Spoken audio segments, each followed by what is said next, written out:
شروع کرتا ہوں اللہ کے نام سے جو بڑا مہربان نہایت رحم والا ہے۔ ناظرین، اللہ تعالیٰ جب راضی ہوتا ہے تو 8 نشانیاں ظاہر ہوتی ہیں۔ اللہ پاک کے اپنے بندے سے محبت کی نشانیاں اگر کسی میں ایک بھی ظاہر ہو جائے تو سمجھ لینا کہ اللہ اس سے محبت کرتا ہے۔ ساتھ ہی آپ کو بتائیں گے کہ حضرت علی رضی اللہ تعالی عنہ نے فرمایا کہ عورتوں کو گالی دینا کیسا ہے اور اس سے ساتھ مار پیٹ کرنا کیسا ہے، اس سے گھر میں کیا کیا ہوتا ہے۔ ناظرین، سب سے پہلی نشانی، اللہ پاک جس کو دین کی سمجھ عطا فرماتا ہے، دین سے جوڑ دیتا ہے تو اسے اپنا محبوب بنا لیتا ہے۔ حضرت عبداللہ بن مسعود رضی اللہ تعالی عنہ سے مروی ہے کہ رسول اللہ صلی اللہ علیہ وآلہ وسلم نے فرمایا کہ اللہ پاک تمہارے درمیان اخلاق بھی تقسیم کرتے ہیں، جس طرح رزق تقسیم کرتے ہیں اللہ پاک دنیا اس کو بھی دیتے ہیں جو اللہ پاک کا پیارا ہو یا نہ ہو، لیکن اللہ پاک دین کی سمجھ صرف اسے دیتے ہیں جو اللہ پاک کا محبوب ہوتا ہے۔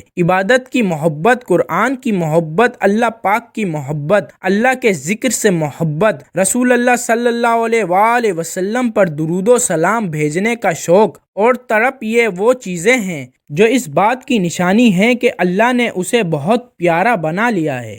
دوسری نشانی، رسول اللہ صلی اللہ علیہ وآلہ وسلم نے فرمایا، اللہ جسے اپنا بناتے ہیں تو پھر اس پر تھوڑی سی آزمائش بھی ڈالتے ہیں، یعنی اللہ پاک دیکھنا یہ چاہتے ہیں کہ یہ بندہ میرے فیصلے پر راضی ہوتا بھی ہے یا نہیں۔ جو راضی ہو جائے اللہ پاک اسے دنیا میں بھی راضی کرتے ہیں اور آخرت میں بھی راضی کریں گے۔ جو اس وقت بوکھلاہٹ کا شکار ہو جائے کہ یہ کیا ہو گیا میرے ساتھ، میں تو نماز بھی پڑھتا ہوں، قرآن پاک کی تلاوت بھی کرتا ہوں، پھر مجھے بخار کیوں آ گیا، میں تو دین کا کار بندہ ہوں، پھر مجھے کیوں فکر ہو رہی ہے، تو ایسا نہیں سوچنا چاہیے۔ حضرت بلال حبشی رضی اللہ تعالی عنہ سے کسی نے پوچھا کہ آپ بڑی توحید کی باتیں کرتے ہیں تو آپ کو اتنی بری طرح سے کیوں مار پڑتی ہے؟ تو آپ رضی اللہ تعالی عنہ نے فرمایا کہ تم بھی تو بازار جا کر برتن خریدنے سے پہلے اسے بجا کر دیکھتے ہو کہ مٹی صحیح طرح سے لگی ہے یا نہیں۔ بس اللہ نے بھی مجھے آزمایا تھا، اس کے بعد یہی وہ غلام تھا جس کا رنگ بھی کالا تھا، موٹے موٹے ہونٹ تھے، جس کے بارے میں اللہ کے پیارے رسول صلی اللہ علیہ وآلہ وسلم فرماتے ہیں کہ جب میں جنت میں جا رہا تھا، جب مجھے معراج کرائی گئی تو آگے آگے کسی کے چلنے کی آہٹ سنائی دی۔ میں نے حضرت جبرائیل علیہ السلام سے پوچھا کہ یہ کون ہے؟ جواب ملا کہ یہ بلال حبشی ہیں جو آپ کے آگے آگے چل رہے ہیں۔ حضور پاک صلی اللہ علیہ وآلہ وسلم جب واپس آ گئے تو حضرت بلال رضی اللہ تعالی عنہ سے پوچھا کہ تم کون سا عمل کرتے ہو؟ بلال حبشی رضی اللہ تعالی عنہ نے فرمایا کہ آپ نے ہی تو فرمایا تھا کہ ہر وقت باوضو رہنا، تو میں ہر وقت وضو کی حالت میں رہتا ہوں، اور جب بھی میں بے وضو ہوتا ہوں تو اسی وقت نیا وضو کر لیتا ہوں، اور جب وضو کرتا ہوں تو تب 2 رکعت نماز بھی پڑھ لیتا ہوں۔ چلتے زمین پر ہیں اور قدموں کی آہٹ جنت میں سنائی دیتی ہے، تو آزمائش اللہ پاک کی محبت کی دوسری نشانی ہے۔ اس لیے اگر کوئی فکر یا پریشانی میں ہو، اس کا یہ مطلب نہیں ہوتا کہ پتہ نہیں کہ مجھے کیا ہو گیا ہے، اللہ پاک اپنے پیاروں کو ہی آزماتا ہے۔ تیسری نشانی تو بہت ہی زیادہ خوبصورت نشانی ہے، جس سے پتہ چل سکتا ہے کہ اللہ پاک کس سے راضی ہیں اور ہم سے محبت کرتے ہیں یا نہیں۔ اللہ پاک جس کسی بندے سے محبت کرتے ہیں تو اس کی طرف خوبصورت بدلاؤ لاتے ہیں۔ حدیث میں آتا ہے کہ جب اللہ پاک کسی سے محبت کرتے ہیں تو اللہ پاک حضرت جبرائیل علیہ السلام کو فرماتے ہیں، اس کے بعد آسمانوں میں زلزلہ آتا ہے، سب فرشتے بے ہوش ہو جاتے ہیں، اور پھر جب اللہ کے حکم سے سب ہوش میں آتے ہیں تو سب سے پہلے حضرت جبرائیل علیہ السلام کو اجازت ہوتی ہے، تو حضرت جبرائیل علیہ السلام سوال کرتے ہیں کہ ہمارے رب نے کیا فرمایا ہے، اور اس کے بعد خود ہی کہتے ہیں کہ اللہ نے جو بھی فرمایا ہوگا وہ حق فرمایا ہوگا۔ پھر اللہ فرماتے ہیں، جبرائیل میں نے آج اس بندے کو اپنا محبوب بنا لیا، تم بھی اسے اپنا محبوب بناؤ۔ حضرت جبرائیل علیہ السلام بھی اس بندے سے محبت کرنے لگتے ہیں۔ پھر حضرت جبرائیل علیہ السلام کو حکم ہوتا ہے، آسمان کے تمام فرشتوں کو خبر دے دو، یہ اللہ کا پیارا بن گیا ہے۔ حضرت جبرائیل علیہ السلام آسمان کے تمام فرشتوں اور تمام نورانی مخلوقات بھی اس سے محبت کریں۔ ساتوں آسمان کے خربوں فرشتے اس سے محبت کرنے لگتے ہیں۔ پھر ایک فرشتہ آسمان سے دنیا میں آتا ہے اور اعلان کرتا ہے کہ اے لوگوں، فلاں شخص اللہ کا محبوب ہے۔ حضرت جبرائیل علیہ السلام اور تمام آسمانوں کی نورانی مخلوقات اس سے محبت کرتی ہے، تم بھی اس سے محبت کرو۔ اور پھر دنیا والوں کے دلوں میں اللہ پاک اس بندے کی محبت ڈال دیتا ہے۔ تو اس لیے دنیا میں دو کام ضرور کرو جس کو کرنے سے اللہ ہم سے راضی ہو جائے، ہمیں اپنا محبوب بنا لے،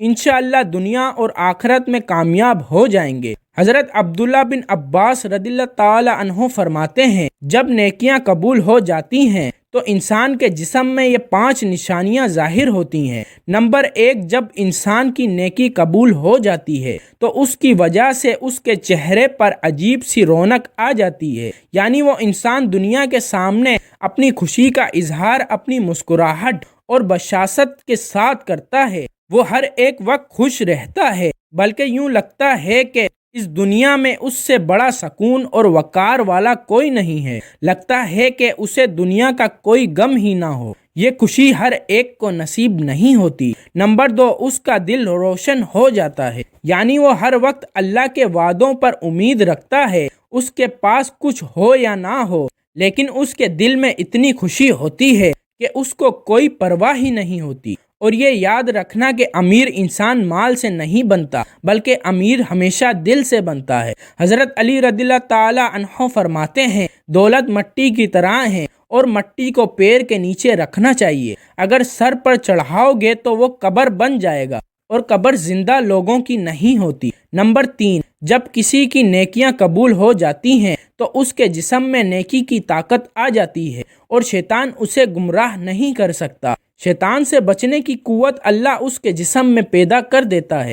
نمبر 4، وہ اپنے مال و دولت میں فراوانی پیدا کرتا ہے، یعنی اللہ اس کے رزق میں برکت پیدا کرتا ہے۔ وہ چاہے لوگوں پر کتنا بھی خرچ کرے، ضرورت مندوں کو کتنا بھی بانٹے، اس کی دولت میں کمی نہیں آتی۔ حضرت علی رضی اللہ تعالی عنہ فرماتے ہیں، نصیب کا رزق انسان کو ایسے تلاش کرتا ہے جیسے مرنے والے کو اس کی موت۔ نمبر 5، لوگوں کے دلوں میں اللہ اس کی محبت پیدا کر دیتا ہے، یعنی جب اللہ اپنے بندے سے خوش ہوتا ہے تو اس وقت اس کی محبت لوگوں کے دلوں میں پیدا کر دیتا ہے۔ ناظرین، اب ہم آپ کو بتاتے ہیں کہ عورت کی ذمہ داری کیا ہے۔ حضرت علی رضی اللہ تعالی عنہ نے فرمایا، عورت کی سب سے بڑی ذمہ داری کیا ہے؟ حضرت علی رضی اللہ تعالی عنہ کی خدمت میں ایک شخص آیا اور دست ادب کو جوڑ کر عرض کرنے لگا، یا علی، میری بیوی میرے گھر کا کام صحیح نہیں کرتی، نہ میرے کپڑوں کو دیکھ بھال کرتی ہے، نہ گھر کی صفائی ٹھیک طرح سے کرتی ہے،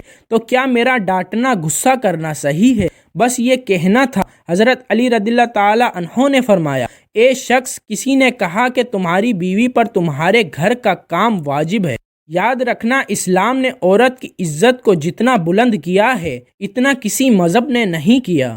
میں نے اللہ کے رسول صلی اللہ علیہ وآلہ وسلم سے سنا کہ عورت کی سب سے بڑی ذمہ داری یہ ہے کہ وہ اولاد کی اچھی پرورش کرے اور وہ اپنی اولاد کا خیال رکھے، لیکن اگر اولاد کی پرورش کرنے کی اجازت شوہر سے مانگنا چاہے تو وہ بھی مانگ سکتی ہے۔ اور تم گھر کے کام کی بات کرتے ہو، اگر عورت خوشی سے گھر کا کام کرتی ہے، گھر کو سنبھالتی ہے، تو یہ اس کی عظمت ہے، یہ اس کا بڑا پن ہے، اس کا شکریہ ادا کیا کرو، اس کا احترام کیا کرو۔ میں نے اللہ کے رسول صلی اللہ علیہ وآلہ وسلم سے سنا کہ جس وقت عورت اپنے گھر کا کام کرتی ہے، اس وقت اللہ اپنے فرشتوں کو زمین پر بھیجتے ہیں اور کہتے ہیں، جب تک یہ عورت گھر کا کام کرتی رہے اس کے لیے عبادت لکھتے رہو، اور وہ پورا وقت جو عورت گھر کے کام میں لگی رہتی ہے وہ اس کی عبادت میں شامل ہو جاتا ہے۔ یہ عورت کی عظمت ہے کہ وہ تمہارے گھر کو جنت بناتی ہے، تمہارے بچوں کو عظیم انسان بناتی ہے، لیکن اگر کوئی عورت پر ظلم کرے، گھر کے کام کی وجہ سے اسے ٹوکتا رہے، اس پر ظلم کرتا رہے، تو روز محشر میں اللہ اس انسان کو گدھے کی شکل میں اٹھائے گا اور دوزخ کا ایک دروازہ ان لوگوں کے لیے کھولا جائے گا اور یہ کہا جائے گا کہ یہ وہ انسان ہیں جنہوں نے اپنی ہی عورتوں پر ظلم کیا، ان کو حقیر سمجھا اور ان کو غلام سمجھا۔ ناظرین، اب ہم آپ کو بتاتے ہیں حضرت علی رضی اللہ تعالی عنہ نے فرمایا گھر میں عورت کا رونا کیسا ہے، عورت پر ظلم کرنے کی کیا سزا ہے۔ حضرت علی رضی اللہ تعالی عنہ راستے سے گزر رہے تھے، دیکھا کہ ایک شخص اپنی بیوی پر ظلم کر رہا تھا۔ حضرت علی رضی اللہ تعالی عنہ ان کے قریب گئے اور فرمانے لگے، اے شخص، اللہ سے ڈرو، تمہاری مفلسی، پریشانی اور رزق میں تنگی کا سبب یہ ہے کہ تمہاری بیوی تمہاری وجہ سے تمہارے ہی گھر میں روتی ہے۔ میں نے رسول اللہ صلی اللہ علیہ وآلہ وسلم سے سنا ہے کہ جس گھر میں عورتیں روتی ہیں اس گھر میں رزق کے فرشتے نہیں آتے، اور یوں اس گھر میں رہنے والے مردوں کے رزق کی راہیں تنگ ہونے لگتی ہیں اور یوں وہ پریشانی اور مفلسی میں گرفتار ہو جاتے ہیں۔ یاد رکھنا، اللہ نے اولاد مرد کی تقدیر اور دولت عورت کی تقدیر میں لکھی ہوئی ہے۔ اگر تم یہ چاہتے ہو کہ تمہارے رزق میں فراوانی ہو اور عزت، شہرت، دولت دن بہ دن بڑھتی جائے تو اپنے گھر میں اپنی عورتوں کا خیال رکھا کرو، انہیں خوش رکھا کرو۔ اللہ کے فضل و کرم سے تم عزت، شہرت اور دولت میں فراوانی پاؤ گے۔ ناظرین، اسی طرح کا ایک واقعہ ہے کہ ایک مرتبہ حضرت علی رضی اللہ تعالی عنہ راستے سے گزر رہے تھے۔ آپ نے دیکھا ایک شخص اپنی عورت پر ظلم کر رہا تھا اور اس کی توہین کر رہا تھا۔ حضرت علی رضی اللہ تعالی عنہ ان کے قریب گئے اور فرمانے لگے، اے شخص، یاد رکھنا، اللہ نے مرد کو طاقتور اس لیے بنایا ہے تاکہ وہ عورت کی حفاظت کر سکے، نہ کہ عورت پر ظلم کر سکے۔ میں نے نبی کریم صلی اللہ علیہ وآلہ وسلم سے سنا ہے کہ جو مرد اپنی عورت پر ظلم کرتا ہے تو اللہ اس پر لعنت بھیجتے ہیں۔ تو اس نے کہا، یا علی، یہ میری نکاح میں ہے، میں اس سے جو بات کہتا ہوں یہ میری بات نہیں مانتی۔ تو حضرت علی رضی اللہ تعالی عنہ نے فرمایا کہ نکاح کا مطلب یہ نہیں کہ تم نے اپنے لیے غلام خریدا ہے، بلکہ نکاح کا مطلب یہ ہے کہ تم نے اپنی نسل کو بڑھانے کے لیے اس عورت سے مدد طلب کی ہے اور تمہاری اولاد کی اچھی تربیت کے لیے اس عورت کو چنا ہے۔ اے شخص، جس سے مدد لی جائے اس کو غلام نہیں سمجھتے، اور جو تمہاری اولاد کو پروان چڑھائے اسے حقیر نہیں سمجھتے، بلکہ تمہیں تو اس کا شکر گزار ہونا چاہیے۔ یاد رکھنا، عورت پر ظلم کرنے کا مطلب ہے اولاد کی بغاوت۔ آنے والے وقت میں اولاد اس عورت کے جسم سے تمہیں نصیب ہوگی تو اس کے وجود میں تمہارے لیے بغاوت ہی بغاوت ہوگی۔ اللہ تعالیٰ سے دعا ہے کہ اللہ ہمیں دین حق پر چلنے کی توفیق عطا فرمائے اور ہماری اولاد کو ہمارے لیے رحمت بنائے اور ہمیں دین کی مکمل سمجھ نصیب فرمائے۔ آمین یا رب العالمین۔